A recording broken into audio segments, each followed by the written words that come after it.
Welcome, Soulardians, and this is Marcus Boston. I'm Cecil W. Adams. And we want to thank you for listening to another episode of the Soulardians.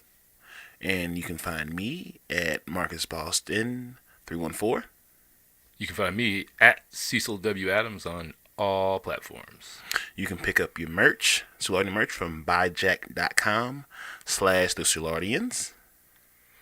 You can also go down and support Colorado Bob's Ship of Fools at 3457 Morganford Rd. We would like to thank you and ask you to like, share, comment, and have your friend listen to the Soulardians. And we would like you to enjoy the show. Peace. Just some hoes. We act like this a studio. This really just a trap. Every day. Welcome back, ladies and gentlemen. We are the Soulardians. I am Marcus Boston. And I am Cecil W. Adams. And today we have on a repeat offender on the podcast. That is right. He has his own podcast coming. Right. High off the glass. Coming is here. Getting ready to drop. Hello, everyone. High off the glass. The great. Calm down. He's just so excited. He's so excited. So I can't have no kids. I'm hype. I'm done hype. F you, Boston.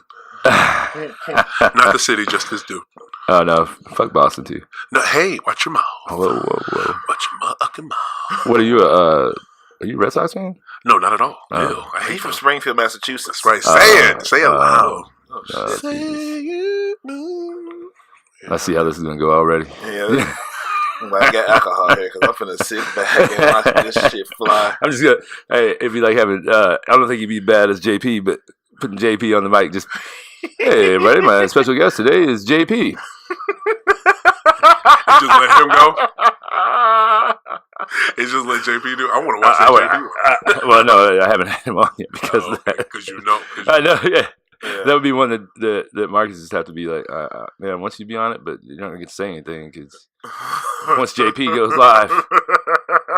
It be like that sometimes. That's me, man. I'm a live wire. He said that to me the other day. He's like, I'm ready to come on. I said, ready to come on what? We should. Especially with the new spot opening up. Yeah, we should. Yeah. You know what? Let's just do that next week. Get it over with. Talk about me, guys. Talk about JP. Talk about JP. God damn, you got to go in this new place, man. Holy shit. Yeah. I feel like the requirement for that place. I got an echo. Yeah. Got it. There we go. Yeah. I feel and still got it. Check the top with the fade. Check the script. You're on the right. You're on it right. Yeah. And the dogs get ripped. How's that? It's that's better, I think. Anyway, it's like a requirement that every person behind their bar just has a fat old ass. I'm talking like donkey booties? Oh yeah. But like the ones that are in shape though. Those are the devil. Oh. Those should not be trusted. And I was there with my love of my life. Fixing the audio on air. No, we so ratchet. Straight up, you gotta make adjustments. Yeah, on the fly. But nothing We're not gonna nothing. Let's do it as is. I'll tell you what. Whenever we get into hilarious. Whenever we get into the new studio at Colorado Bob's studio at 3457 Morganford Road. Oh shit, Morganford Road 63116. Yeah. Once we get over there, you're gonna see it. It's gonna be in the new trap. Oh man. Yeah, man. I'm already doing measurements. Gonna have that motherfucker built out. We'll have a sound guy sitting on the outside, and then have a booth on the inside. Yeah. But in all actuality, it'll be a bunch of dudes in the basement again. All we did was fancy spin a bunch of motherfuckers in the basement. Pretty much. Yeah, but the biggest thing is just making sure motherfuckers ain't just hanging out in there. Mm-hmm. They're providing something is the biggest thing. Yeah, it's contribution. That's not a word, is it? Contribution. Maybe. I don't think it is. It can be one, though. I mean, clearly making shit up as I go. Right. That is not all day, every day with you. Yeah. All right. On the Soulardians, we start off with the week that was. And, this week, let me see. I'll start off, then we go to you, then we'll close up with Cecil. The week that was for me, I think it was okay. Nothing really happened for the most part. The food was fire at Bob's. Vince and the hibachi shit is crazy, bro. Man, he was like, hey, you know how Vince, when he gets fired up, when he gets excited, he was like, hey man, we should do a podcast today before the thing. I was like, Vince, one of the biggest days of our lives is that day. Do you really want to fuck around with a podcast? Like, maybe later on, but this is really big. Yeah. I was like, but it's not too big because I didn't want him to get fucking nervous. Yeah. So I'm like, it's not that big of a deal. Like, you just do what you've been doing for 17 years. Yeah. Don't have to do anything different. I ain't asking you to do anything different. Catch and shoot. You just shoot. Hey man, you're a 400 hitter. I'm not gonna have you. I'm not gonna sign you to my team and then try to tell you how to hit. You already hit 400. So just go hit 400. That's it. And he fucking killed it. Yeah, he did. Who's this? What happened? Vince. Mm-hmm. McMahon? Or what? No. He's a fucking hibachi chef. Oh, what, at your new place? Or? Yeah. Oh, you're going to have hibachi at that bar? Yeah. Oh. Straight out the back. Oh, my goodness. I have a shipping container in the back, big old deck. For those that don't know, because I'm one of them, my man over here is starting a new bar. And no, it's been there 15 years. He's taking over a bar. It's been there for 15 years. It's in Soulard. Nope. Wrong. It's not nope. Well, I mean, give a background of it because you're like, I don't know. Well, we talked about the last 3 podcasts. Right. So the fans already know. They know. Yeah. Okay. Part of the tribe knows. But I'll explain it. So I bought a bar. The High Off the Glass people. They know. The High Off the Glass people. Yes, we'll have some crossover, I'm sure. Yeah. So we purchased a bar on 3457 Morganford Rd called Colorado Bob's Ship of Fools. Nice. And it's been there for 15 years. Didn't know the location, but all right. Yeah. It's over like Three Monkeys, Amsterdam Tavern, Tower Pub. Right. You're welcome for the shout outs. I got a feeling that you say that address a lot on this. I do. I know it. I know it, bro. Yeah. I'm sorry for y'all that are sick of hearing it. I'm sorry. I just had to get it. Yeah. So bring me up to speed. The guy had it for 15 years. We purchased it and the house next to it. So nice. That's where the studio's going, and we're gonna Airbnb the house up top. So if y'all want to come check out the spot and you want to make a weekend out of it, just let me know. I can hook you up with the Airbnb right beside the place and use a party all weekend. That sounds so dope. And then what else we got going? The guy that owns it for 15 years has no arms and no legs. And he kept that motherfucker afloat for 15 years and killed it. No arms and no legs? Correct. You got to use prosthetics? He's got one of each. Oh. That dude's a G. Was he military? No. Burn off in the fire.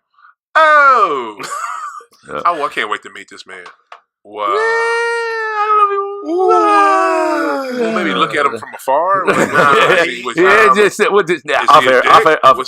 He's a great person. He's done a great job, and yeah. Okay. Yeah. We'll talk about it off air. That sounds dope. The question I have.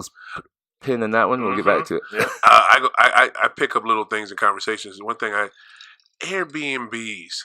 Mm-hmm. My question is, have you stayed in them, and do you trust them? Yeah. Why wouldn't you? Have you? Mm-hmm. You have? Yeah. To me, they're people's houses. Right. And way more comfortable. How the fuck I don't know you don't have rats or mice? Because roaches. That's why the reviews are so important. Dude. Because if you get bad reviews, people aren't gonna be staying at your shit. What if I don't have time to check the reviews? Then what? Then you that's on you. That's on you. That's on you. Okay. You have to do your diligence.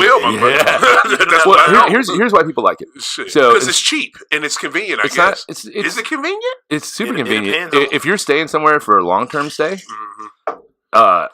instead of staying at a hotel, I'd rather stay in an Airbnb where I could walk to the grocery store or do something like that and get my groceries, keep in the house instead of staying in a hotel. Yeah. You got to buy out every night. You got to eat out every night. Well, you save money that way. You know what? You can get a damn extended stay. Get that. You get Hilton. I stayed I took my family to, we went to Branson last year. We stayed at a damn, one of those places that try to sell you on a timeshare. Yeah. And they put us in a suite. And the suite had 2 rooms. So, me and my lovely lady, we had a room. Kids had a room. And a kitchen. It was awesome. Yeah. You know what I'm saying? The thing I like about it is just like getting, if I'm going to a different city, getting the experience of living, imagine you're coming to St. Louis the first time and all you've ever heard about is Soulard. Yeah.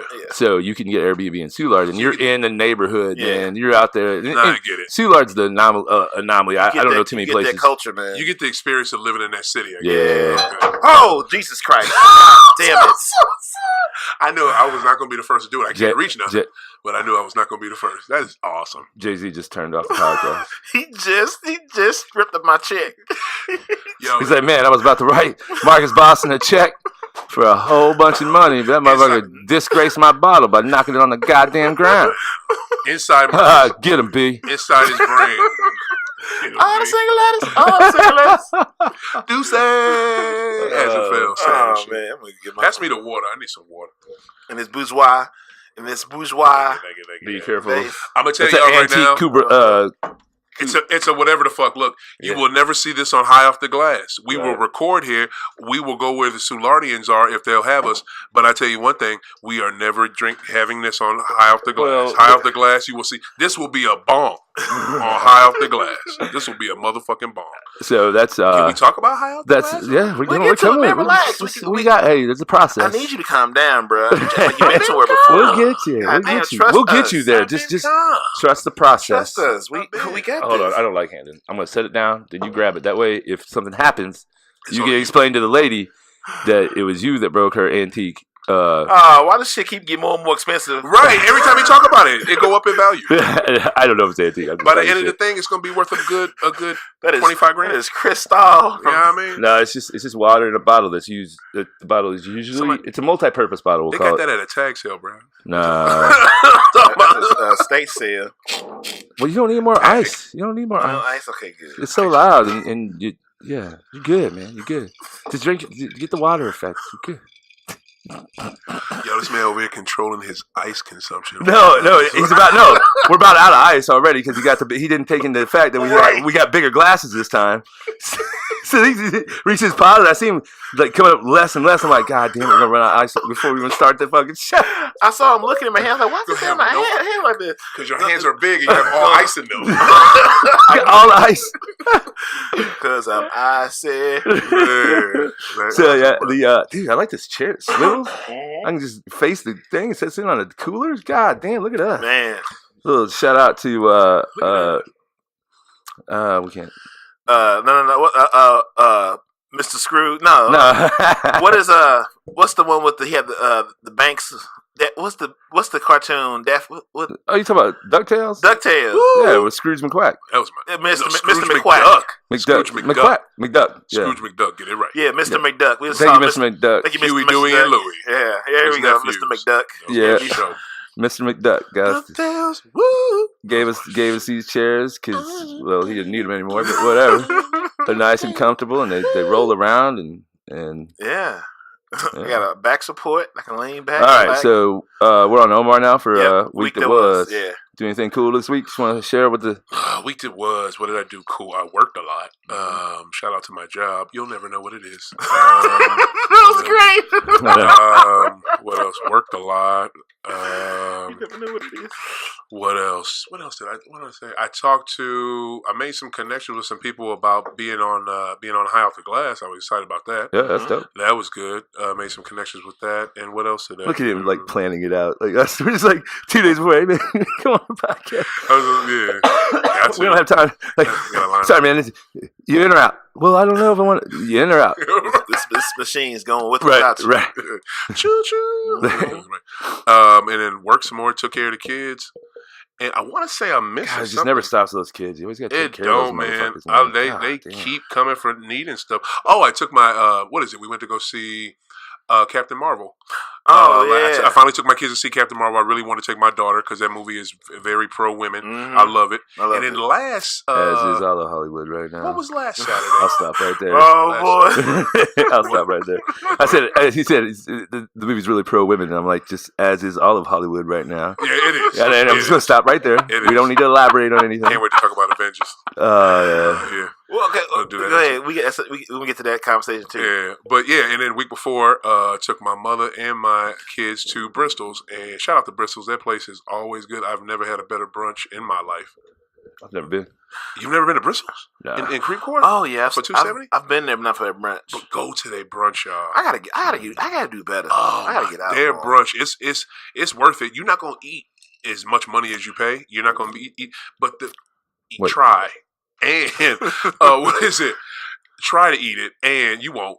But try, and they have so much variety. You can't help but find something that you will fall in love with. Yeah. I mean, this place. I mean, I ain't gonna go Marcus into is trying really hard to fall in love and have a baby this year. Man, I almost yeah. What? No, he said if he doesn't have a baby this year, he's never gonna have a baby. Yeah, He says that now. Don't hold yourself to that. I'm holding on that one. But that was the week that was with me. Right okay. on. Cecil? Shit, I put in. Please. What's this number? See, what's that? This is. She on number 2? State got number 2? Stop playing. My little sister. Wow. She doing September. I did not. Wait, the one that was here when we were on with Rusty? Yeah.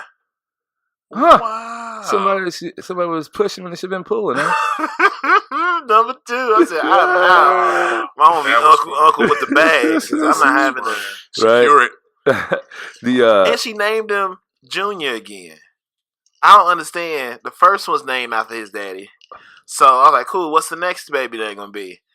Junior? What? They got the same kid? Same no, daddy? So 2 different days. Yeah. I said, neither one of these individuals have done anything worthy to be a number 2.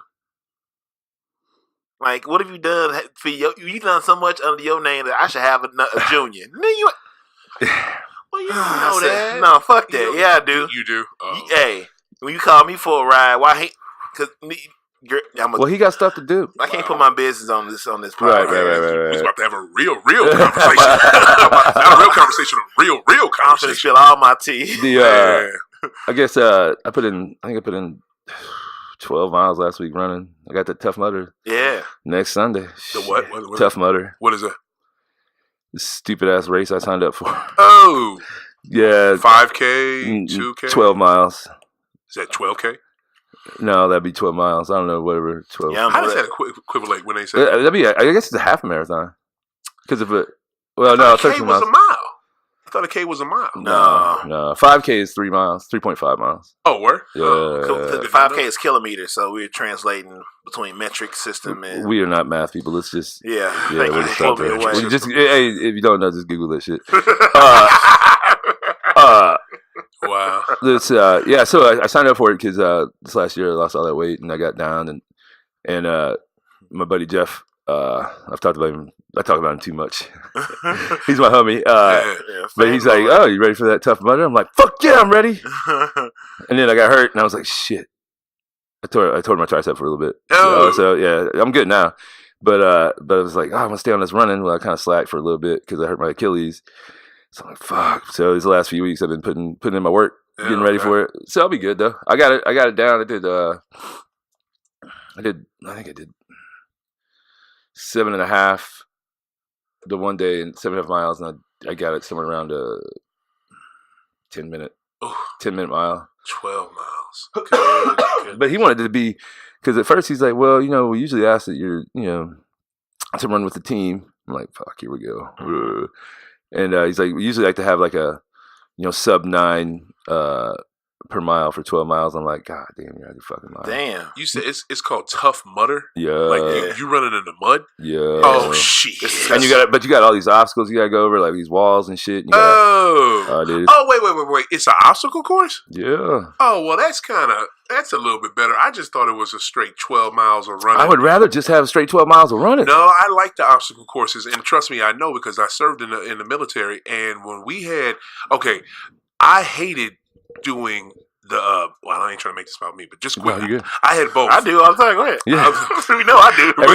Everything comes back around to Marcus Boston. He's good at it. But I did both. I had to do the running. We had to do a certain amount of miles, and then at the end of a boot camp, we had to do the obstacle course. And the obstacle course, I killed that bitch. You know what I'm saying? And it was a gang of that. You know what I'm saying? And you had to carry gear. And it was in the middle of the night. Yeah. You know what I'm saying? Fuck you. You know what I'm saying? See, that would be that fun was for me. Fun. But going around that track for all the miles, I hated that shit. Right. And you had, I think that would be fun. Mm-hmm. You get breaks, right? Mm-hmm.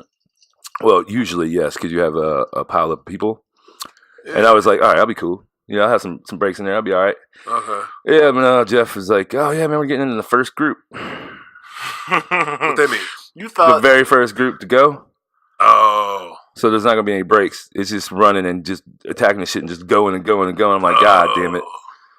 But now, like my mindset now is like, well, fuck. I guess I'll just suffer through the rest of the week. Yeah, buddy. Bust my ass and then get through the rest of the week. Man, that shit sound like fun. It is. It's gonna be fun. I can't wait. I have to get contacts though. I just realized I don't have contacts. What time of day is it? I think we're running at like 7 a.m. Dude, I'm telling you, you do that shit at night. I don't know what it is. It's like an adrenaline rush with that shit. Yeah. So they got one over in Europe that they do at the end of the year. I guess it's like the combination of it's like the championships or whatever. Wow. And you get 24 hours. They're like, all right, go. How many times can you do the course in 24 hours? Get the fuck away from me. That's a lot of money. Whoever wins it gets a lot of money, but I know I'm not going to win it. Like, I mean, I maybe if I had the amount of money to have a full-time trainer to get me ready for something like that. Yeah. But at the end of the day, I'm not a sadist. I don't want to punish myself. You got to think about it. Those guys that do that Tour de France, they just like the punishment. There's no that shit serves no purpose. They just like that punishment. Yeah. No, I don't think they like the punishment. I think they like the fact to say, I did that.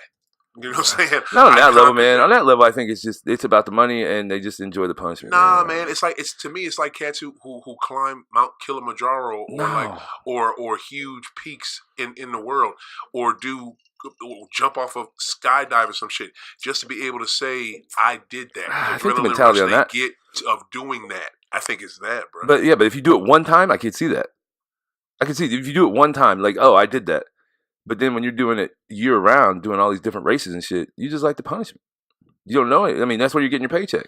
To me, I don't know. They make money off that. So. But I mean, it's not like it's not baller status. It's not NBA money. Yeah. I mean, when you're sponsored by the Postal Service, get the fuck out of here. They be closing office every week. You talking about Tour de France with that? Yeah, the U.S. Postal Service bike team. But also too, yeah, I won the NBA championship, but this dude, Jordan won it 6 times. Right. I won the Tour de France, but Lance won it how many times? It's more badass the more times you do it. Now, we know he cheated, but so does everybody. But I don't give a shit. You ain't cheating, you ain't trying. Right, man, you ain't lying. You the best of the cheaters. I fuck with you that. eat all that pasta and all them drugs you could get. Hell yeah. Man, and what he was doing was climbing a mountain with a bike. Yeah, what the fuck? He's shit. So what he was doing was he was blood doping. So basically, just replacing red blood cells. He was That's all. To me, I think that's what that Roy did. That sounds brilliant. Yeah, to me, everybody should be doing that shit. Yeah, but you can kill yourself. But that's you don't when want to have a heart attack, because that can happen. Not with the blood doping. Blood doping is different. You sure? Yeah, blood doping is different from steroids. Steroids, you can fuck yourself. CT Fletcher fucked himself up. But he was taking roids that gave him extra red blood cells. No, it's not steroid. It's blood doping. So he's adding more blood to his body to increase his red blood cells. Yeah. I thought he was actually taking... No, because the steroids they wouldn't really do that much for you. I mean, you're making your muscles bigger or whatever, but the red blood cells are helping recovery, and you don't get as sore. That's what roids do. Not all roids. Well, not all. It's blood doping and actual steroids, testosterone, all this other shit that you put in your body, the D-ball, all this other shit. That is like to enhance your body muscles and recovery. But blood doping is directly just for recovery and one endurance. is endurance, one is strength. Yeah, you know what I'm saying. I didn't know that's what he got. He was did exactly. There was one guy that got disqualified for some bullshit because he was using he had already high level of red blood cells, and he was using a hyperbaric chamber. Yeah. And they tried to pull his shit. He's like, hyperbaric chamber is not illegal. I already have, I've been tested several times. I just have a high red blood cell count. Yeah. But was he sleeping that thing? Yeah. No, you spend it. I don't think you sleep in it. I don't know. What do the chambers do? What do they do to you? I don't know. I think it's another recovery tool, repair the body. What was it? What's the name had Michael had one, didn't he? Kobe used it towards the end too. And then, he did. Yeah. What's his name? The wide receiver, T.O. T.O. Yeah. He bought the one from that MJ had. Yeah. Not Michael Jordan, the other MJ. Yeah. Michael. Yeah. So Jordan wouldn't fuck with that. I don't think it was around yet. Yeah, I think it wasn't. But if MJ had it, then the other MJ could have it. Well, no, it was a newfangled thing. Yeah. Whenever MJ got it. Yeah, it was like cutting edge science. Right. He was experimenting. What I'm saying is, Jordan wouldn't have needed it.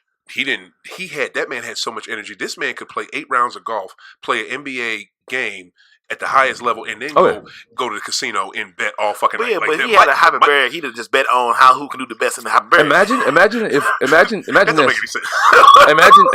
Imagine if the fitness was the technology and the advancements in fitness was around when Michael Jordan was playing. Oh God, disgusting. Oh God, disgusting. That's the only thing different from everybody talks about the 80s and 90s. Even Dion, what is? Oh, Sanders. Oh, now Sanders worked out. Like he did his shit. There's no way you could keep up for that long if you didn't work out. Look at AI. AI didn't work out, so that's why he didn't last that long. That's why he could have got another good 5 years in. Easy if he just took care of his body. Took care of his body and took care of his fucking mental status and not been such a fucking asshole. Mm-hmm. He was an asshole. He was an asshole. What's how you talk about Ivo? That's my boy, man. But did you watch the? Okay, I've watched his. I don't have to watch shit. I've watched that man my whole life. I know. I get it. Watch it. This don't make him watch his documentary. How much money? I've watched every documentary. Right. How much money he pissed away? You know how much he has right now? Shit. He had a deferred contract from the 76ers. I know. He getting paid right now. Reebok. No, 76. Reebok has a deal. No, it was 76ers. No, it was Reebok. He gets $30 million when he turns 50 because he was spending so much money, and they were like, "Hey, man, like we care about you. Yeah. Like let us take half this money and we're gonna put." Sure, it's not 76ers. It was Reebok because I watched it on the documentary and then I looked it up. Okay. It said because the guy it says CEO or Reebok or whatever he was at the time. Yeah, he made sure to because they cared about Allen. Yeah. But they, Matt Geiger talked about when he bought Allen Iverson's house when he got traded. Matt Geiger, whack ass. Yeah. Right? But he bought Iverson's house and he said he went to the house to move in. All of Allen's shit was still there. And he called Allen Iverson. This is, swear to God, I'll find it on YouTube and send it to you. He called Allen Iverson and said, "Hey man, you want me to have your stuff shipped to you?" He's like, "Nah, man, keep it."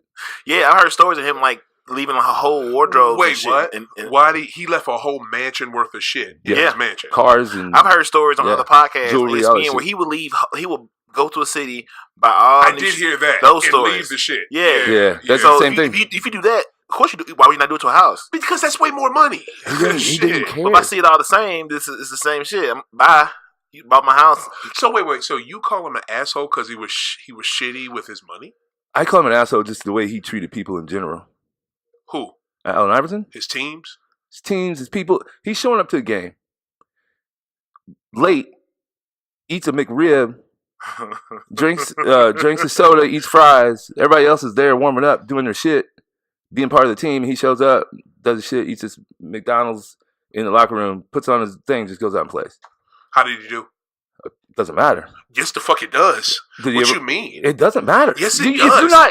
If you're not being part of the team and you're acting as an individual, fuck you. Well, okay. Did he win a championship?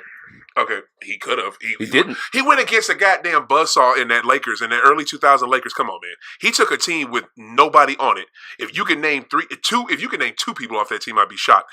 He took that team to the finals and won a game. So chill. But here's the thing. I don't know, man. It matters, bro. You were just shitting on Houston. Let's keep it That's on. the same scenario. Keep it on what you just said, though. Right.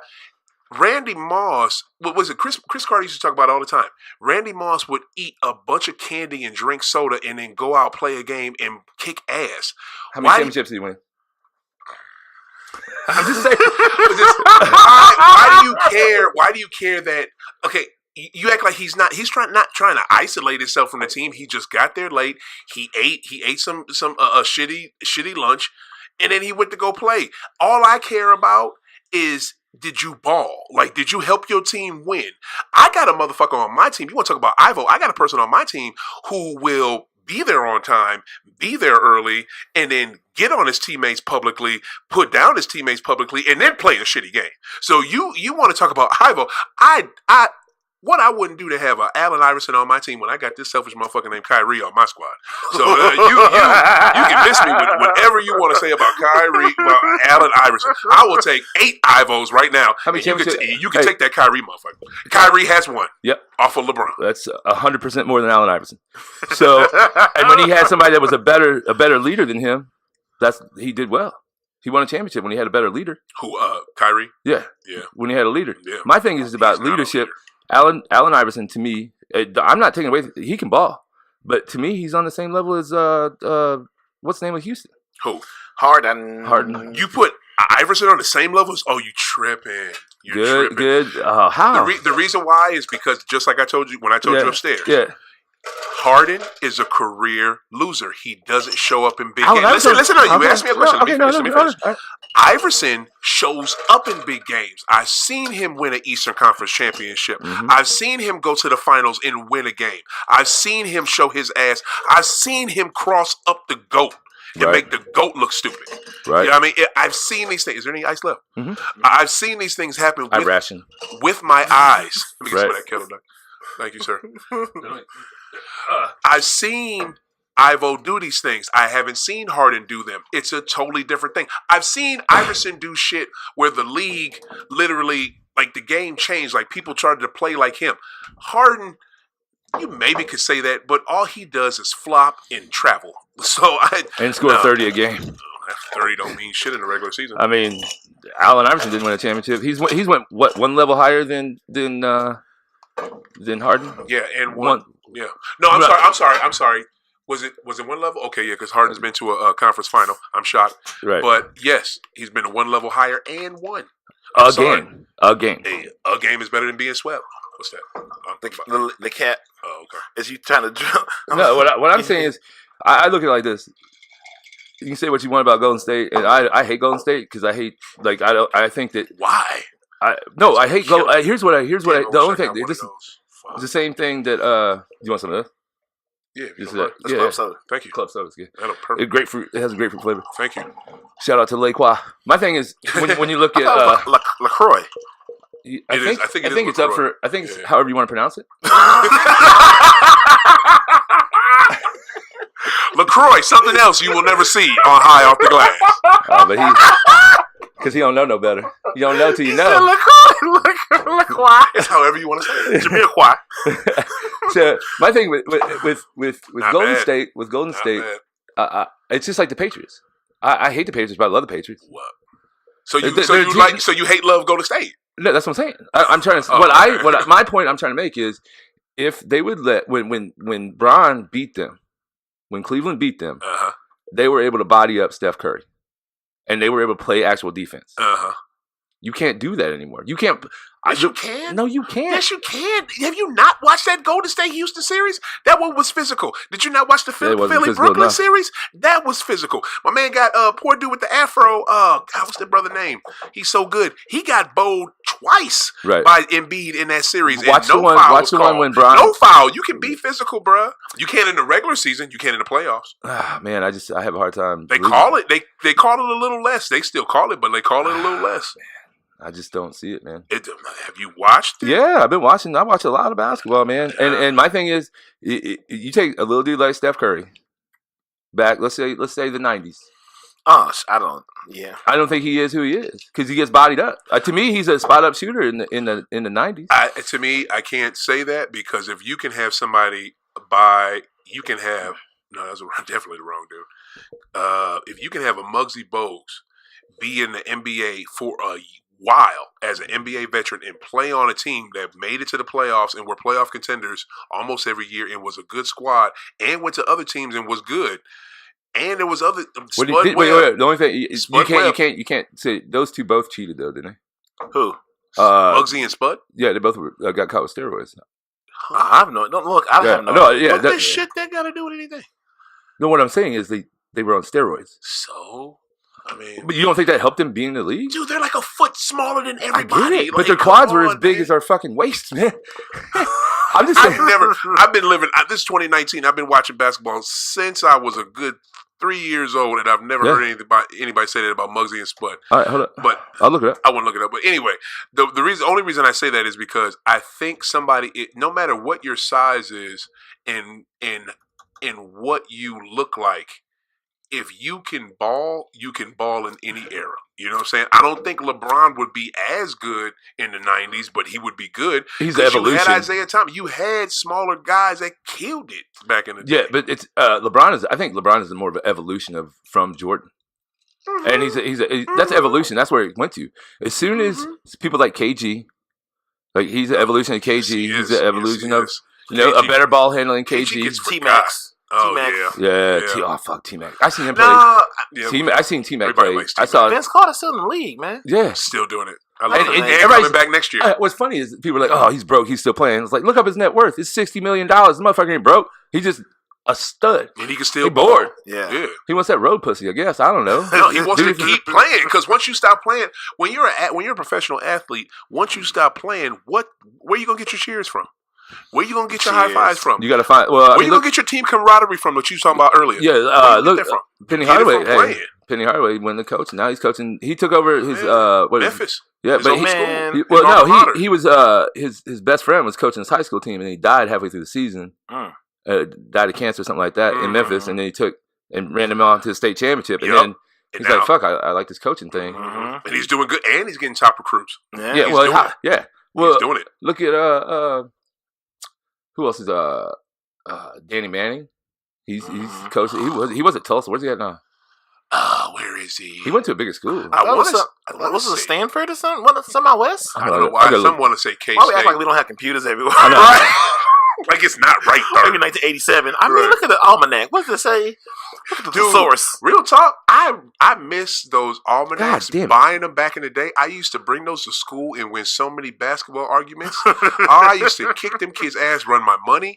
Dude, them little shout out to all them basketball almanacs I used to buy in the 90s. The real thick ones, the one that had like Jordan on the cover, Bird on the cover, Robinson, Magic. Wake Forest. He's a coach of Wake Forest, Danny Manning. Right. Yeah. I knew it was ACC. I just couldn't think of which one it was. Wow. Wake Forest. He took over for when they fired the old Memphis coach from Wake Forest. I'm gonna tell you the white dude with the slick back hair that was at Memphis whenever they were. Oh, John Calipari? No. He looked like he should have been. No, he shouldn't. Don't be hating on Coach Cal. Coach Cal, dope. Every school he's ever left has got popped for cheating as soon as he leaves. Every college he's been. He's been at Wake Forest since 2014. What? Every school? Come on, man. Hey, dude. I'm just saying. And all that shit that's coming out with all the other shit, like whatever. I don't mind cheating. Just be open about it. You can't be open about it because the NCAA won't let you pay the players. The players need to get paid. You want to talk about a modern day, because I can't think of a better word, slave situation. The NCAA is the fucking massa on the hill. Yep. That's been discussed on High Off the Glass. We touched on that. Yep. Damn right. Ooh, I like it. It's super late. Right. Still not good with the sound. Oh, you getting there? Hey, it's getting better, buddy. Getting better every cast. All right, that's the week that was. We didn't win. We went off on. I knew it was going to happen. I was like, let's just get this over with. All right. Tribal announcements for this week, as usual. As you're going to get tired of saying, Soulardian merchandise at buyjack.com/those Soulardians. My bad. Your koozies on this can of LaCroix. That's not, what'd you call it? LaCroix. Yeah. LaCroix is an example of the koozie you can purchase and support. It's whatever you want it to be. And love who you love. However you want to pronounce it. And your t-shirts and your light hoodies. Also, the Soulardian watering hole, Colorado Bob's, ship of motherfucking fools. Yes, sir. And yes, sir. 3457 Morganford Road, 63116. I love cussing on the radio. Oh, what'd you say? Tribal announcements. What? Oh yeah. May 27th is the big grand reopening. We're not even really closing, but it's when the official is. That's when the big ass party's gonna be. Popping bottles all night. All night, baby. All night. Well, not all night. I mean, we gotta close and shit. Yeah, go to that. It's going to be, I mean, there's a lot of people that, let me tell you like this. I would say there's at least 15 people I talked to that said they're making sure that they're off on Tuesday as well. They're already off on Monday, but we'll make sure to take off Tuesday too. Yeah. And this is Memorial Day weekend, right? Memorial Day Monday. Dude, I'm off 4 days that weekend. Me too. Dude, yeah, I'm off Monday, Tuesday, Wednesday, Thursday. I ain't never going. Say the name one more time. Colorado Bob's. I'm about to turn Ship of Fools at 3457 Morganford Rd, 6316. Y'all should come down there. It's gonna be popping. Oh, they'll be there. They'll be out in droves. Let me put it to you like this, man. We announced that. No, I said we. I had to rephrase it. I'm reading them like this. Hey! Hey! Let me tell you like this. We dropped on Wednesday. On Wednesday we went and made a Facebook event. I only invited 200 people. Word. Right? For Friday. Like, hey man, we're doing this food concept tasting. On that Friday, this was 2 days ago, Colorado Bob's had the highest ring they ever had on a Friday. Damn. We killed it, dog. We killed it. I knew it was gonna be, bro. Good shit. You gotta blow it up. The average age in that motherfucker is probably 70. On Friday, it was like 40. It was all wet slices all young ladies in there. Wet slices? Did you say wet slices? Oh my god! Oh, that's just off the mic mouth. Sorry, guys. That's what. Wow. That's Boston's off the mic mouth. Wow. So, I'm sorry. What did you call them? Wet slices? Is that a thing? Wet? I like it. W-E-T slices? I like it. Is that what the young kids are saying? Then he follows it up with some old ass fucking Master P. So how you do that? There, that's relevant. So it was dope, man. And you're worse, DJ. Oh, that's great. So yeah, it was cool, man. And a lot of people came out, and the overwhelming positivity of it, and people just like in awe. That's a fucking hashtag. The in awe that people were, they're just like, wait, you're gonna have this food? Ooh. Then we're just like, wait, what? Wait, what? No, this is like a one-time thing. I'm like, no, we're gonna have it all the time. Hibachi. You're gonna have a hibachi thing. Yeah. That's so dope. At a bar, y'all. Yeah. That's sick. Yeah. What made may get killed by ninjas because I'm breaking the fourth wall. Everybody, all the ninjas will be coming after me. All the Japanese ninjas, they're gonna be coming after me. Like, no, you can't have this. No, I did not say that in an Asian accent. Just so I'm not. But I mean, there are gonna be some ninjas out there. What do you have? That's a good question. And this, I don't know why you saying that made me think of this, but true. Are you gonna have any some Asian brothers and sisters in there cooking? No. Why not? Because I got a guy. He's not Asian? Nope. He's been doing that shit for 17 years, though. I wonder how good he is, because I'll be honest with you. Oh, racist. Why gotta be racist? I'm joking. No, because if you listen to it, that's how I know. That was harsh. Hey, now we know he didn't listen to the podcast with Vince. Moving on, because he talks about that in the thing, how people got up when he first started doing hibachi. Word, people dipped on him. Yeah. It's just because when I think hibachi, I want that experience. I want a dope little Asian dude, or I don't give a fuck what size you are, but I want an Asian dude cooking in front of me. When I go to Soul Food, I want some black people cooking it. When I go to fucking Ruiz and Florissant, I want some Spanish people making it. Is that wrong? No. What the fuck? I just want to eat. True. You don't want. If this is trash, I'm look back there and see. Wait, why is this white guy in this Mexican restaurant cooking? That's why this shit's trash. But then, what if you? But you can't be diverse and inclusive and think like that. It doesn't work. It doesn't hold true both sides. I get what you're saying because we have cultural norms we got comfortable with. But like at this point, there's people culturally want to get involved. So like if you get involved early and taught by the right people to do such. What can I say? Look here. I get what you're saying, but I'm going to just use my life as an example. I used to work at Vito's. It was right across the street from Slew. It's still there. No shout out to them. They're fucked up. They're racist as shit. But anyway. You built them up? Fuck them. But what is it? They're racist as shit.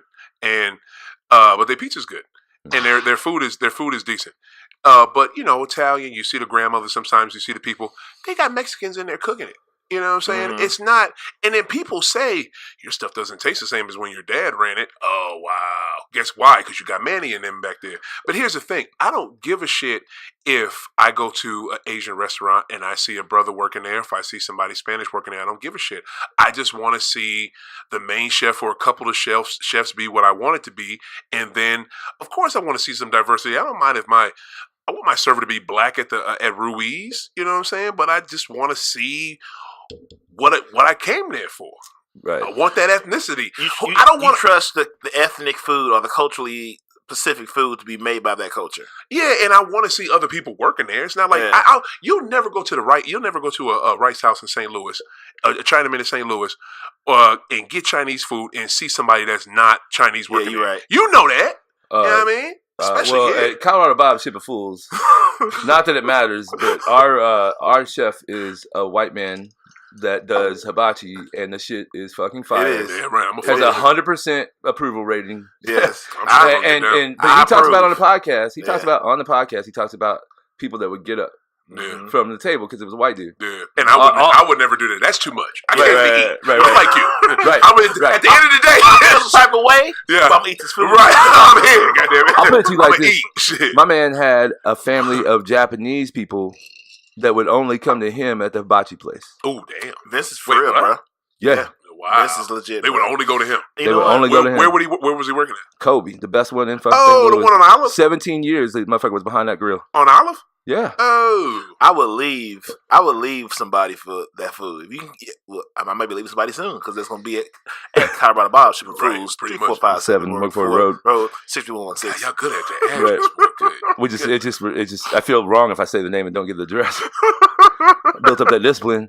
I think that they come together, peanut butter and jelly. Yeah. I mean, and that's just hearing Vince's story when he talks about that shit. It was like, damn, man. Like I never thought of it like that, you know, like because I don't give a fuck at the end of the day. If you can cook, you can cook. Damn right. If you can build a house, you can build a house. If you can anything, if you can do it, you can do it. You know, motherfucker. I don't care if you're what's the analogy everybody? I don't care if you're green, purple, or yellow. Yeah. Whoa, green or purple. If you can do it, you can do it. You know, it doesn't matter color. Like this shit don't matter, man. And I'm learning that. Why you stop at yellow? Because that could infer Asian. Oh, I wouldn't even know that. No, we always make jokes about that shit. So. But you're right. And that I don't want to sound like, because I hate when I see construction sites and there's no minorities on there ever. Yeah. It's just all white dudes. I hate that shit. Yeah, what I'm saying is just I want to see, like, look, if I go to a soul food place and you're in there cooking, I'm gonna be shocked. But I better see some other black people here too. You know what I'm saying? Like, that'd be weird. Could you have an all-white soul food restaurant? What I'm screaming. That's what I'm screaming. I don't know. Maybe. You can. There's we're down the fuck south. There's a gang of them. You're right. Well, what you talking about? Look at Bird and Barrel. Bird and Barrel's a chicken place. Look at a chicken place that kills it. It's like, the one on Jefferson. Bird and Barrel. Yeah. Yeah, that shit. Bird and Barrel. Bird and Barrel. Bird and Barrel. Where's that? Look at the guy. Jefferson, right by Cherokee. You got on Word. Fire. The guy that owns Shaved Duck. The dude on Shaved Duck. His wings have been voted the best wings in St. Louis. And he's from fucking Ireland or Scotland. He's a Scottish. Shaved Ducks in Maplewood. No, it's not. I thought it's right up. Shaved Ducks right up in Benton Park West. I don't know. That dude bought that place. Ali Nesbitt is one of the dopest people I've ever met in my life. Shout out Ali. He owns that one and he owns Scottish Arms. That dude bought Scottish Arms. It's on Sarah now, right? He bought that building. It was in the hood. And he started putting this fucking product, because business comes down to three things. I say it all the time: people, process, and product. Right.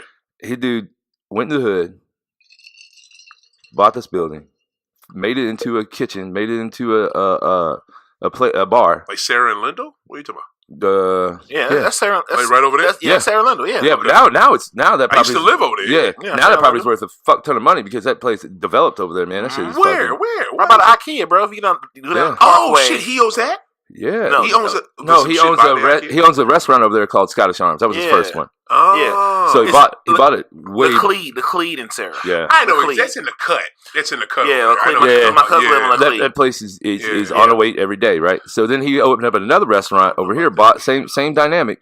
Shaved Duck, he bought it on Rabbit Street in the hood. It wasn't even hood adjacent at the time. It was hood.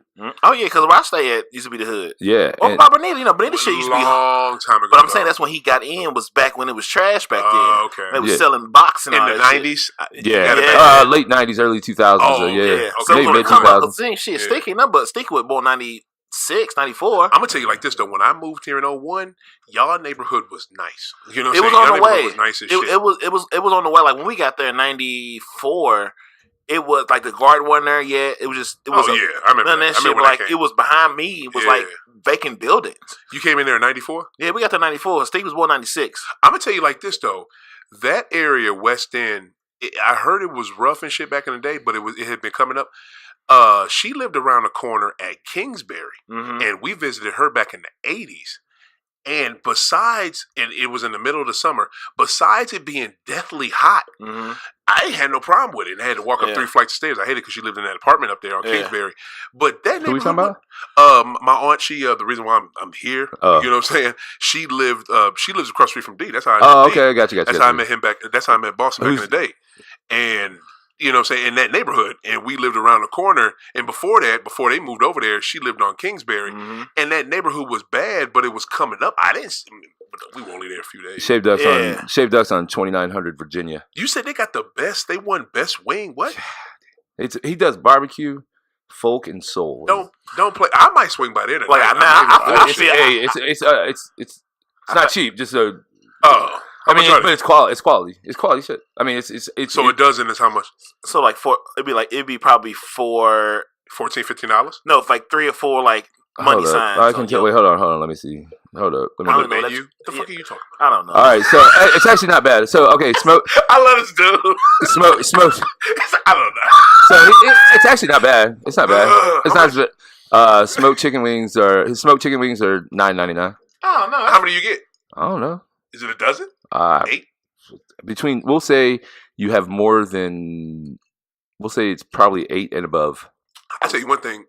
It doesn't say how many. Somebody really needs to do, and I'm talking about make it known, like put it on TV so everybody can see it. Because there are so many bars in St. Louis and around St. Louis that make really good ass wings. I was out in goddamn Fenton after my kickball game last year, and when I went to this one bar. Hold up. You play kickball? Yeah. Boy, that team was trash. You know how I know? Because I was the referee. It was. Fuck you. And I was trash. That was I know trash. Wentzville Wings. Where were you at? No, Fenton. Fenton. And my boy who was on the team with me, he took me to some bar that he worked at around the corner. That was Fenton where we were at, right?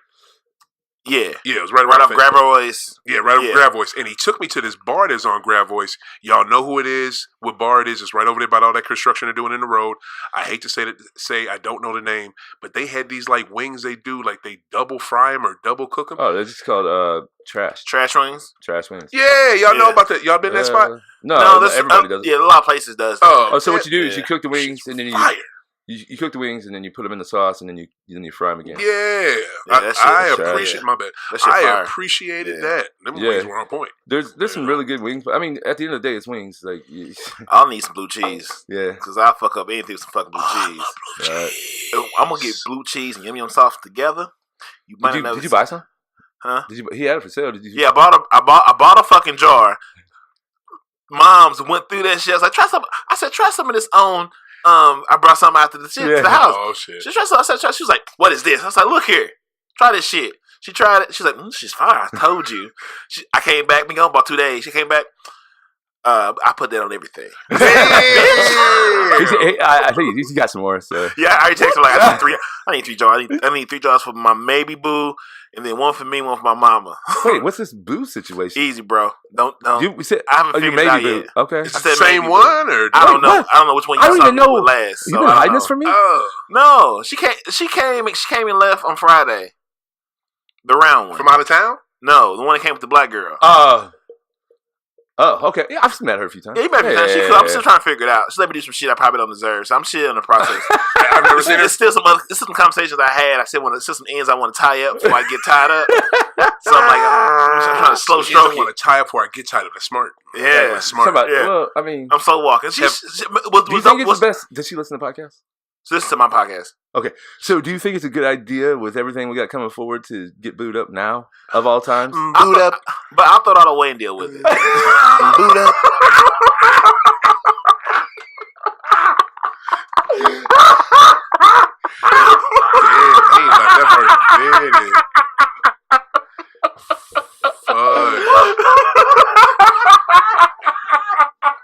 totally missed the joke. I'm mad as shit right now.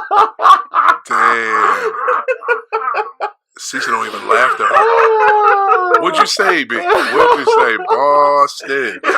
What did you say? Dude, what did you say? I said, okay, we'll rephrase it. This is a replay of the joke. Wow. I said, well, with everything coming up in front of us and the things we got, coming up, it's a really good time to get booed up. Yeah. And I said, I throw it all away and deal with it. She that bad? No, I'm saying the future. You just throw it away. Just fuck it up and just deal with it later. Wow. Wow. Okay. That's what's up. I mean, at least we know where your heart is at. I think she's amazing, but I will throw it all away. Have I seen her? No. Haven't. Okay. I got a crazy schedule. What? Oh, shit! Damn, that shit look like it hurt. Son of a bitch. Damn. You alright, Dad? Yo, somebody give my man some ice. Shit. That man just got fucked up by his own house. Done. Oh my god! Oh wow, that's booed up for real. Oh He gonna have a straight boo boo in a minute. I can't wait to watch that again, bro. Oh my! Yo, this is gonna be the best podcast. Oh my god, that is the boot up. Oh my god, he gonna have a straight boo boo off of that. Oh my holy mackerel! Wow, he hit that motherfucker hard. I heard it was like straight hurt. Like you heard this shit done. Dude, I love it. I love it. And I love it. This is the best Mother's Day I've had in a long time. My Cecil's away. Omar, let's get into High Off the Glass. Word? Just run it. Just run it. Yeah. Okay, bet. And we'll get him in where he fits into. But explain High Off the Glass to everybody and let them know what's going on. Bet. High Off the Glass is my show. It's about marijuana and basketball. That's what we talk about. That is our main two focuses. That's what we're here for. That's what we love. And that's what everybody that's down with the show, that's what they appreciate. They appreciate the marijuana and basketball. What they also appreciate is that I talk about current events. I'm the host, the Great. Y'all have heard me so far. And I interview people, friends of mine, that know a lot about marijuana and basketball, and that could talk about it and or talk about current events, talk about whatever the fuck they want to talk about.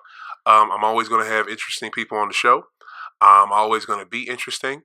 I'm going to make it good. I'm going to make it the way I want to make it, because I think if I like it, y'all might like it. You know what I'm saying?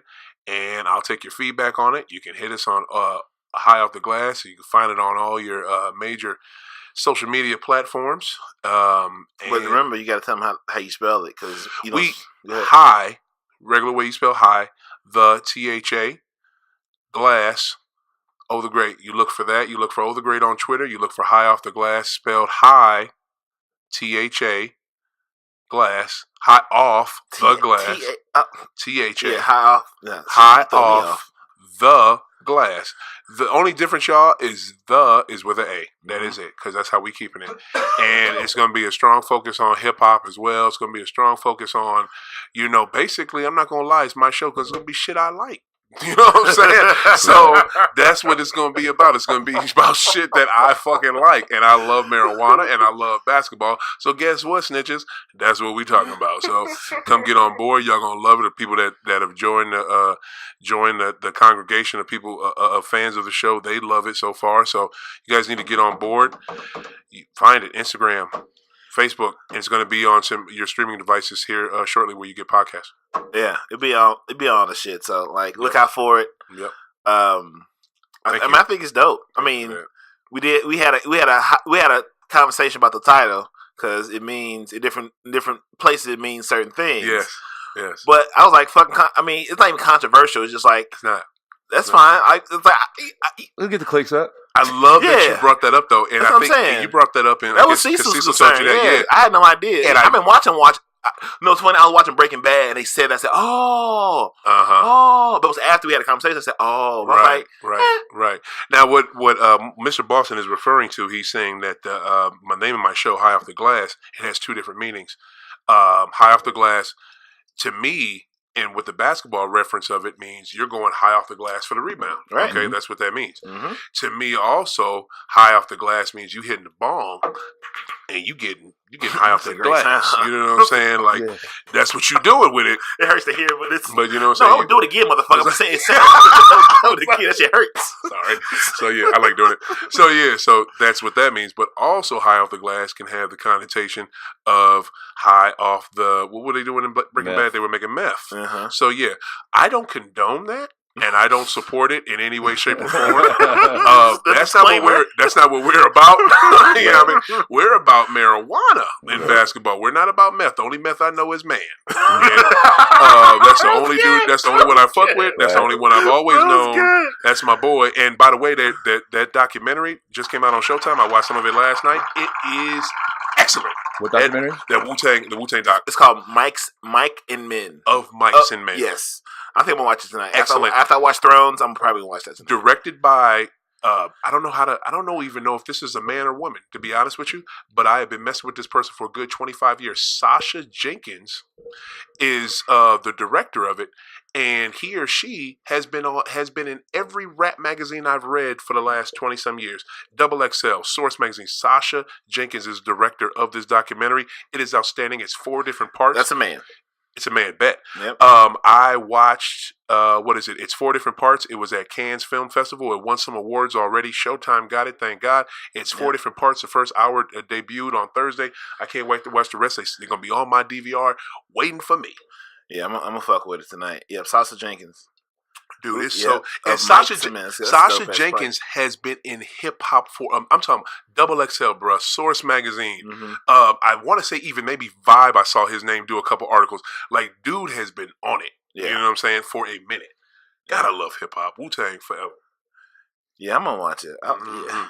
Sorry, I had to step away there for... No, are you okay? Are you okay, bro? Word, that's a quick... It's my head. It's fine. But real talk, you got a red mark right now, though. Straight up. It's on my... Yeah, it's right here. Wow. You might want to put a steak on that. You ain't lying. A fat one. You got a fresh haircut and you got a concussion. I don't know. Right.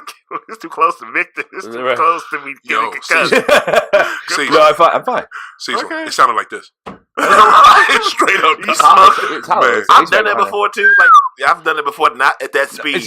Not at that speed. No, it's just working, doing business deals, and that was like a big call. I'm like, fuck, I got excited. I'm like, right. Yeah, absolutely. Because he said he was going to call if it went through, and I was like, how'd it go?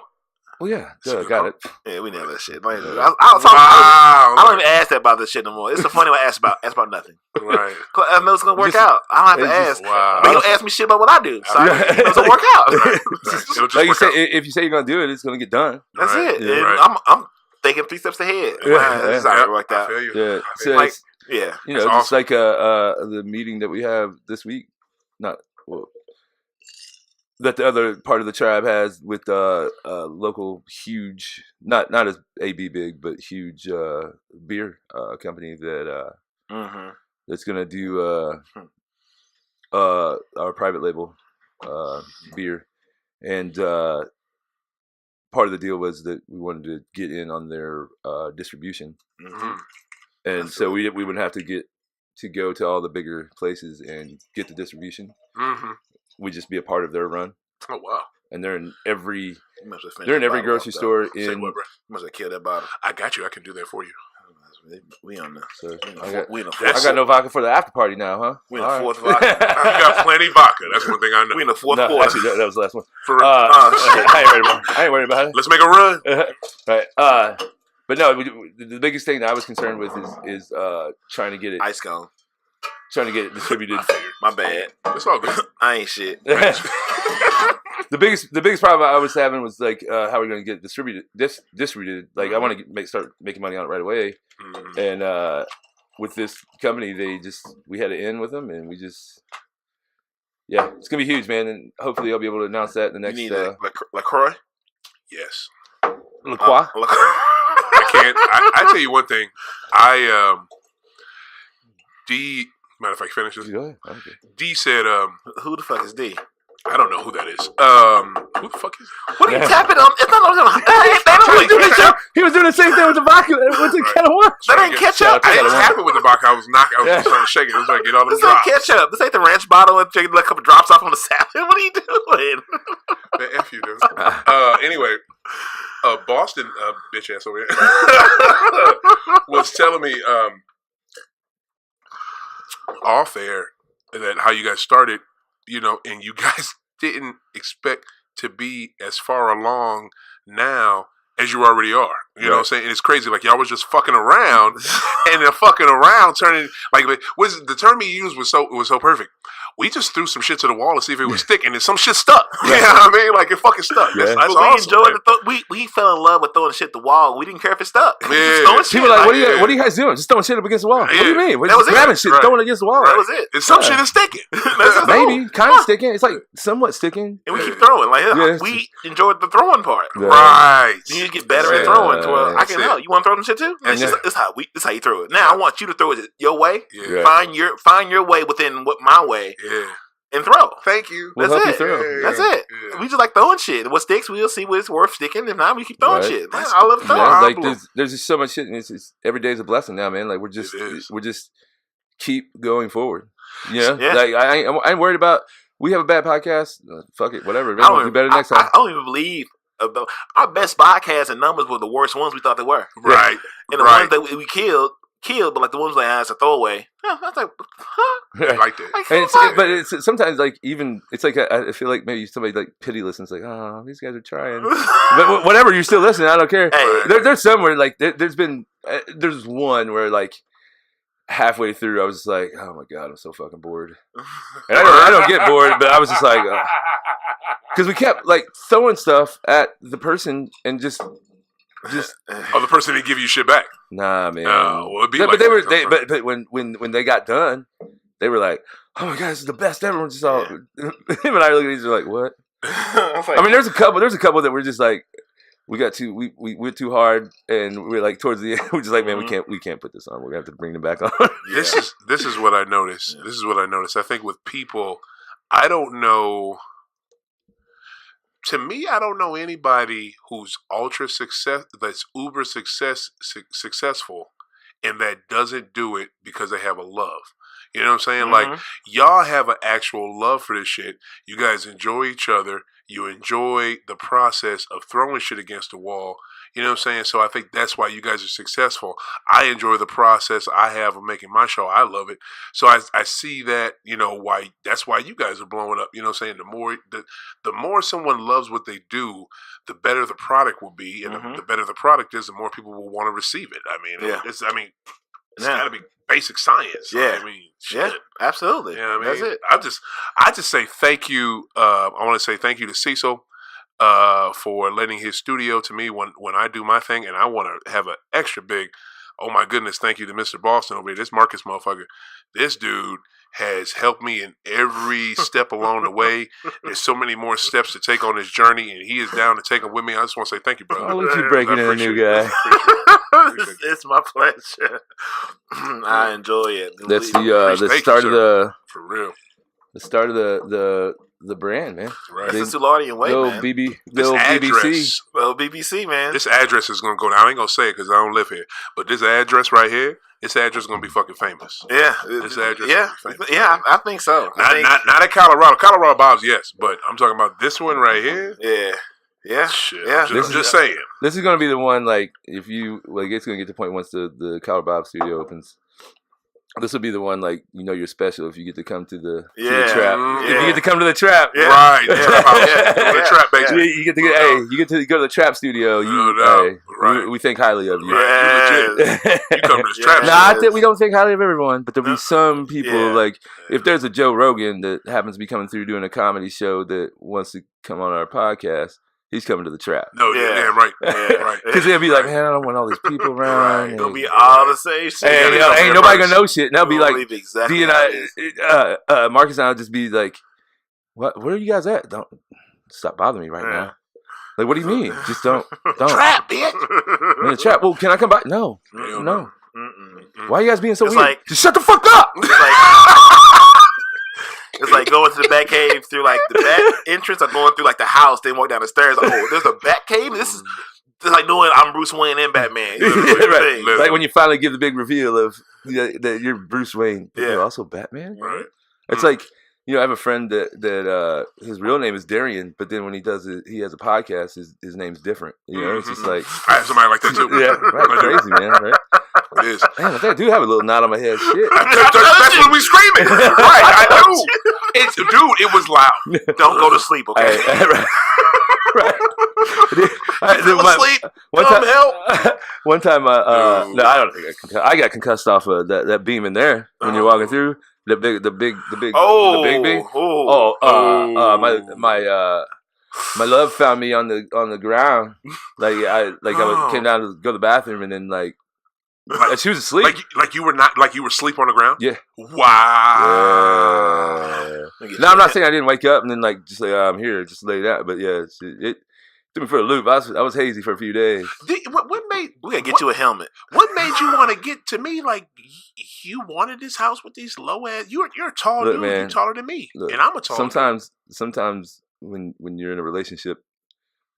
You ain't gotta say no more. You ain't gotta say no more.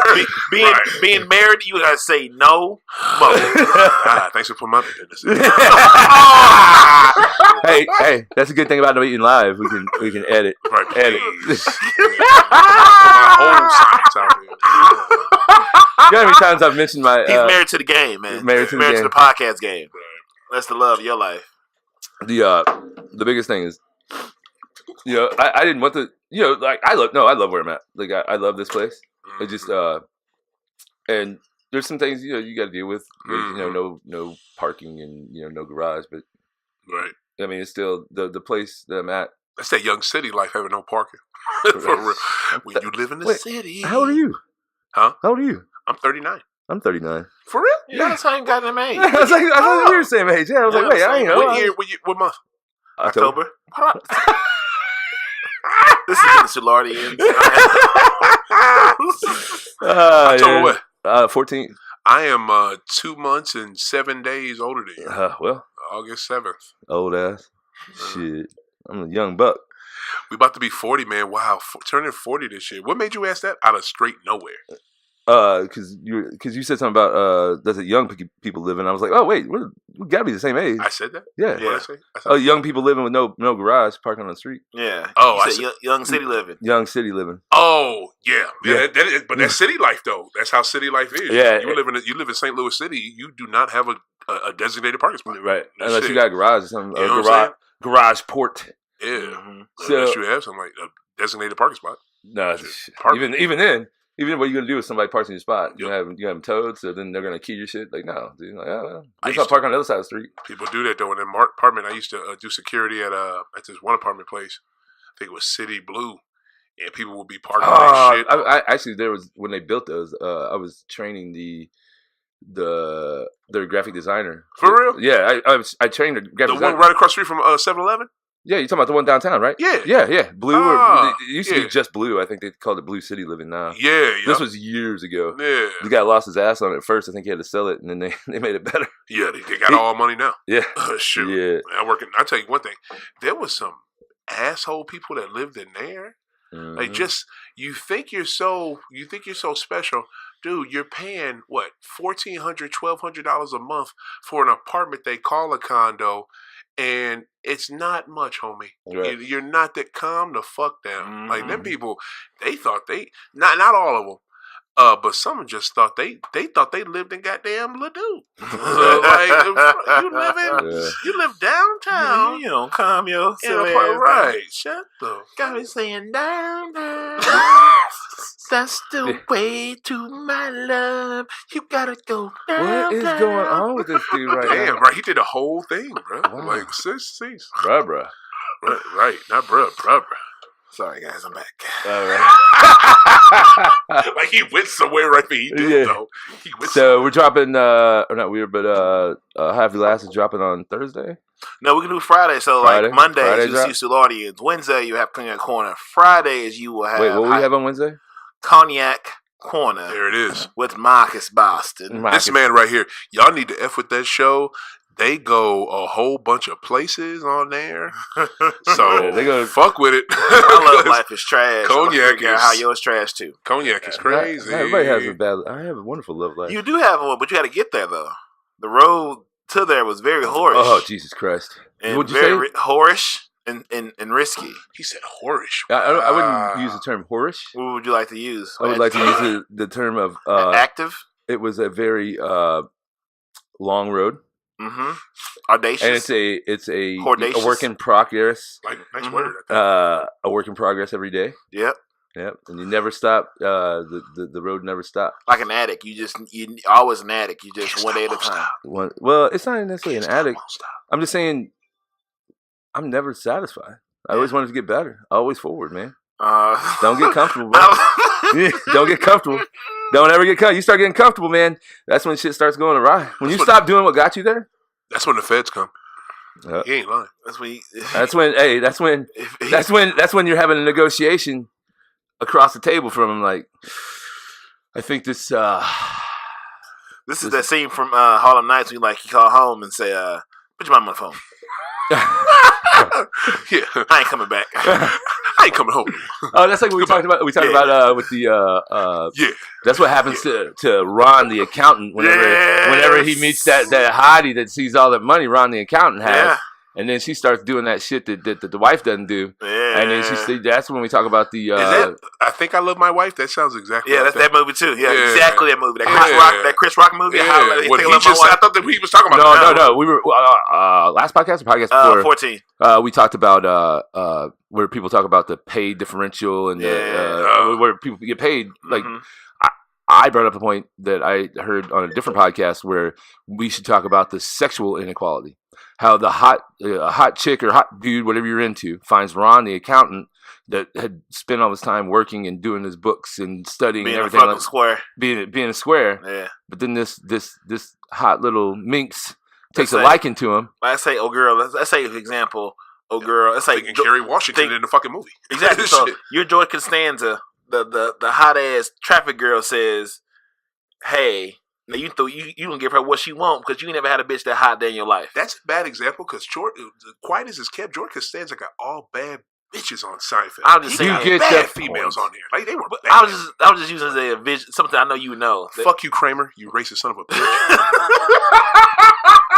Fuck with that show no more, Jay. You need to get your fucking boy. I don't understand. Seinfeld friends, y'all are based in New York City. Ain't not a black friend in the building. It's a good. It was the 80s and 90s. I understand it. That's the black point. Dude, the black guy parked the cars. Fuck Cecil. Cecil. Remember the black guy that moved the cars from the one side of the street to the other side of the street? Bullshit. If he was there, I don't want to talk about him. That's not. You don't remember that one where Costanza was? He had all the keys for all the different cars because people would go to work, they didn't drive him, but he had to move them to the other side of the street. Didn't Kramer do that?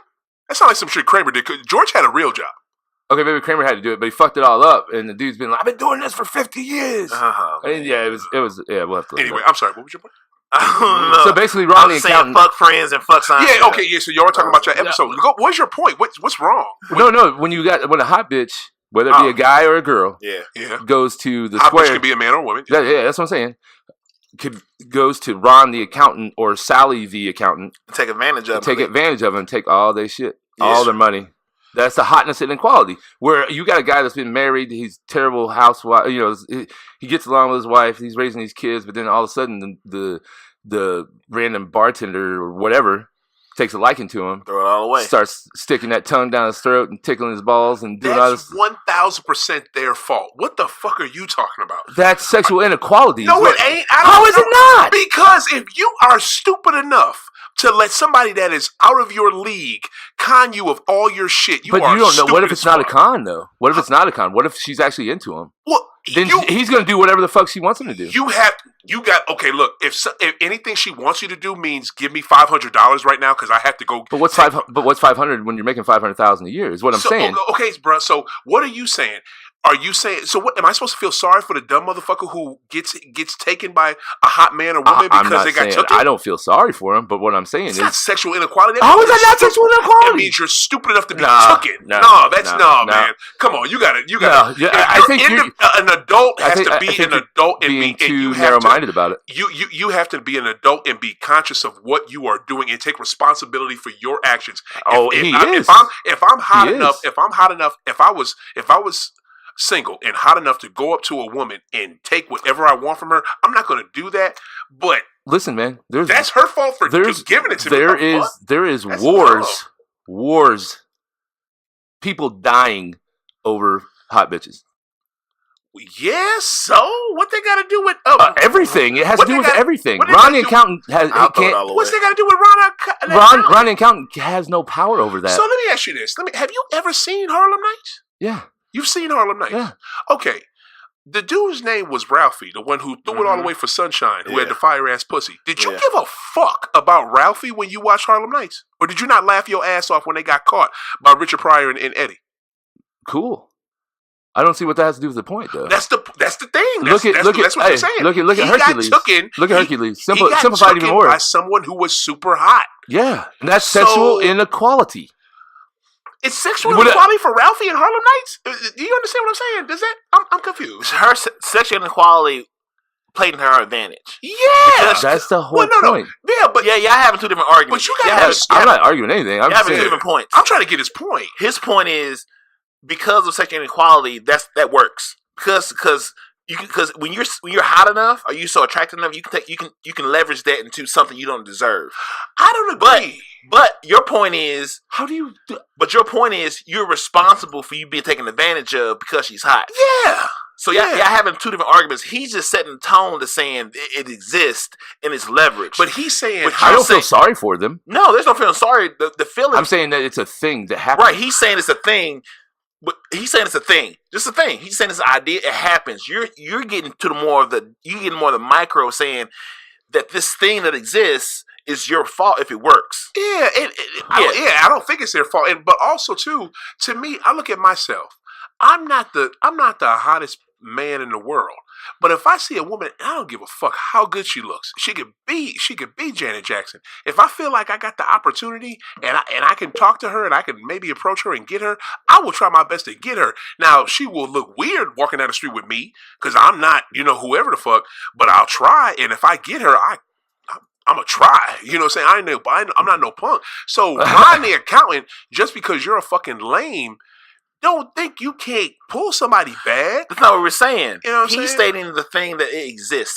Sexual inequality is saying because you have deemed attractive or whatever beauty is to you, you have the leverage to leverage that into something you don't deserve. But you're saying the person is responsible for allowing that to be leveraged against you. Yeah. So we don't have.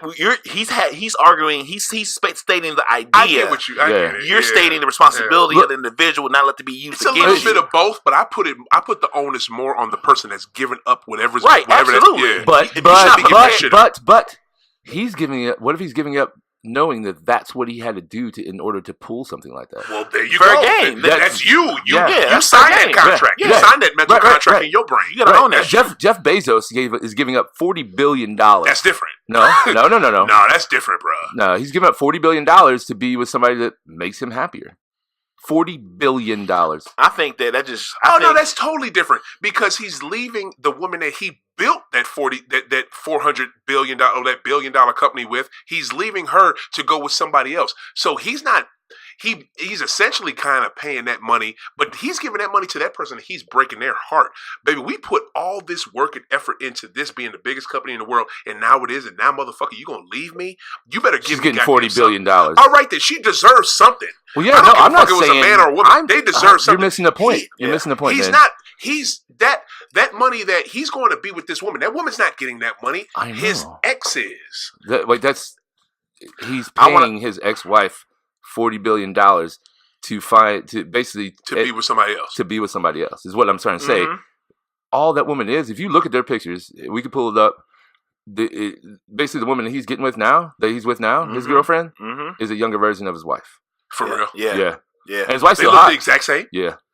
Wow, that's sad. It's not sad. I mean, it's sad. You want a new model? Yeah, that's sad. You want to trade that in? You're paying a lot of money for a new fucking model. You don't think Jeff Bezos is smart enough to know how much money he's going to have to give up? When you start that. Yeah, But at some point, money. So how much money is what I'm saying money? is that sexual inequality, meaning this super hot chick that looks like his ex-wife, doesn't have to worry about shit. She's got to keep him happy now. And she was never going to have a chance at that type of money. If he didn't like the type of woman that his wife was, she wouldn't have a chance. Because the only reason she's even in that position because she looked like something he already had. But shiny, version. Stupid motherfucker should have stayed with what he already had. Nah, I like new shiny things. I like happiness. But at $40 billion, bro, if you're worth, I mean, he's the richest man in the world. I mean, it's no, he is. Yeah, he is. He's not richer than some rich motherfucker in Saudi Arabia. He's not. Yes, please feel free, do it. Shit, there's no way he's not richer than Prince such and such in Saudi Arabia right now. There's no fucking way. But to me, he chose that. He chose richest man in the world. I don't go with this sexual inequality thing. Jeff Bezos is $145 billion. God, he's the richest person in the world? Yep. Yes. Yeah, sure. Yes. Damn. Yeah, sure. Now, he's not that's going off individual. The richest family in the world are the Rothschilds, I believe. Yeah. Oh, yeah. Yeah, so, but that's a family. But he's not far behind them at $145 billion. And he was $200 billion. But he had to give up that money to his wife. So when you're up at that echelon, man, you know, you can do whatever the fuck you want. But to me, I don't buy into your sexual inequality thing. I believe in financial inequality. I believe in racial inequality. I believe in any other probably inequality you want to. You don't think it's easier you don't think it's easier in life for a woman that is super hot, super attractive than a chick that looks like a busted can of biscuits? To be honest with you, no. And I don't think that before a man or a woman, because all the way honest with you, that person that's unattractive, you know what they're going to do? They're going to study more, focus more, and do better. Why do you assume that? Listen, why do you assume that? Let me finish. I'm just saying, why do you assume that? Let me finish. The person that may be not as attractive is going to focus more, study more, do better in school. Why? Probably because they're being taught to do that by their family. That's an assumption. That is an assumption. You don't assume shit, man. I am. Come closer to the mic. But I can barely hear you. But also the other thing is too, the person that is attractive may not do that as much. Why? Because they're being taught something else. Look for the man to take care of you. Look for the woman to take care of you. Oh my God. You're going to be good off. You can model. You can do this. You can do that. The person that's not so attractive, they're going to work harder. They'll have something to fall back on, while the person that's attractive will have shit to fall back on unless they have someone to take care of them. Why? Because they're hot. That's why I look at it. I do. Ah, man, that's an old point of view, man. Like that's not to me. I don't assume it may not be true with every hot and ugly person. It probably isn't. Just because you're ugly doesn't mean you work harder. I'm sorry, I just don't buy that point. Just because you're pretty doesn't mean that you don't work as hard. I've worked hard to make myself more attractive, and I still outwork every ugly person there is and every person I'm around. But the way you prefaced that question sounded like you were saying that pretty people have it easier.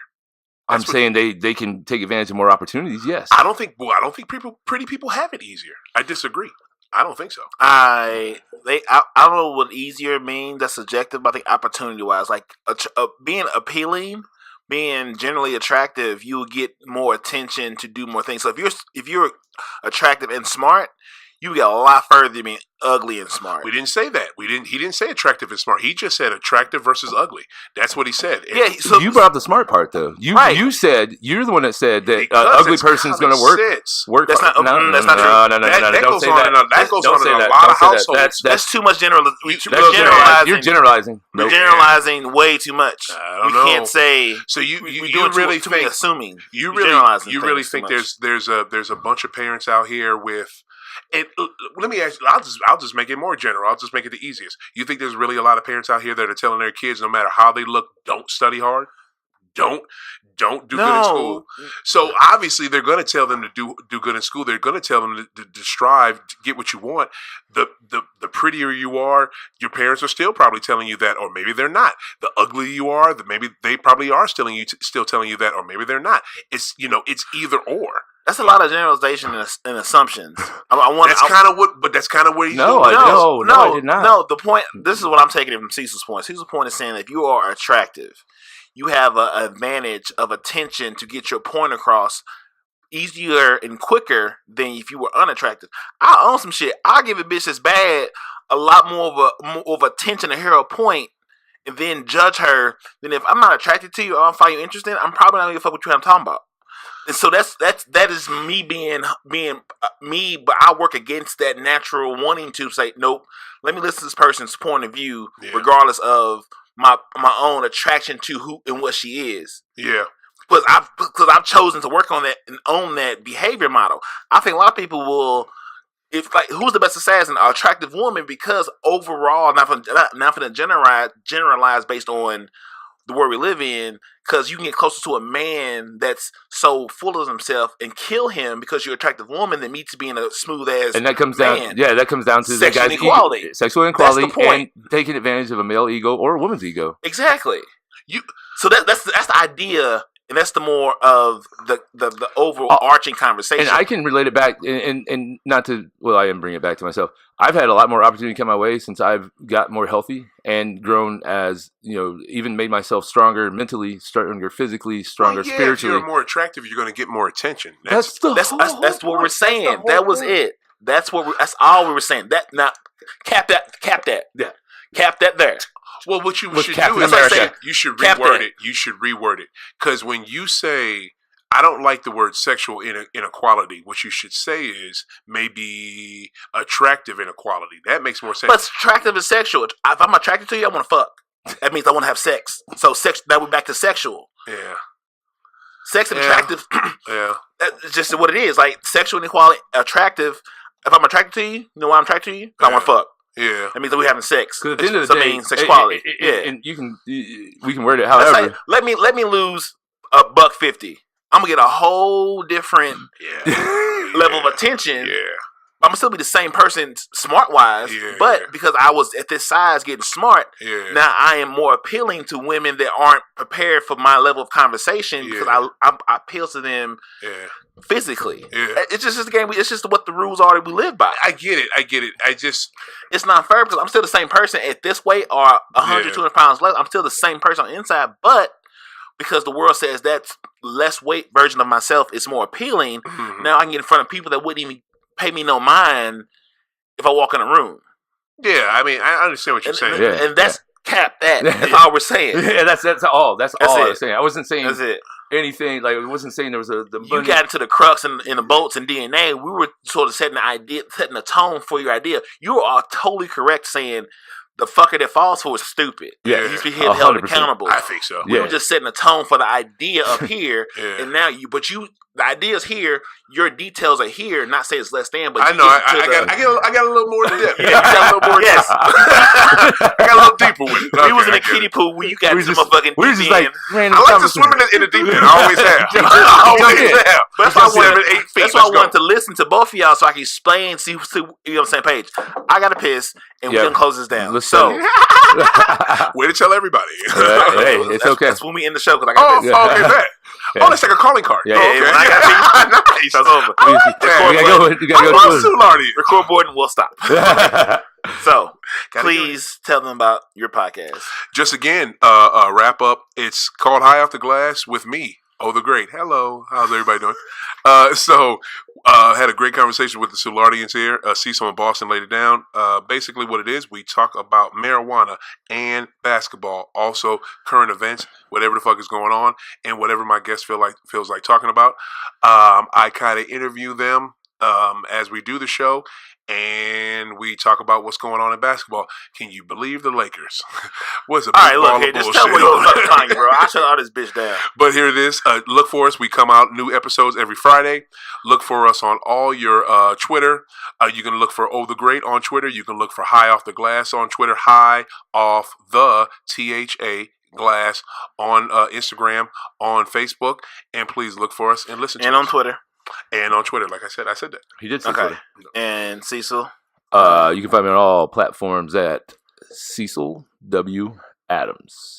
And Colorado Bob's Ship of Fools on the book. Colorado. 3457 Morganford Rd. I can't wait for Opening day will be Monday, May 27th, Memorial Day Monday. I'm going to need an Uber that night. All the Ubers. Straight Uber that night. I am not going to be ready to drive home. Merchandise, Soulardians gear, buyjack.com. Buy that stuff, y'all. / the Soulardians. Buy it, support us. We support you. We love you. Find me, Marcus Boston 314 on Instagram. Marcus Cognac on Twitter. Soulardians on Instagram, Twitter, Facebook, all that good shit. This has been the Soulardians with Marcus Boston, Cecil W. Adams, the Great. We know what we're doing. We'll see you soon. Thank you so much, and good night. Are you not entertained? Are you not entertained? Is this not why you are here?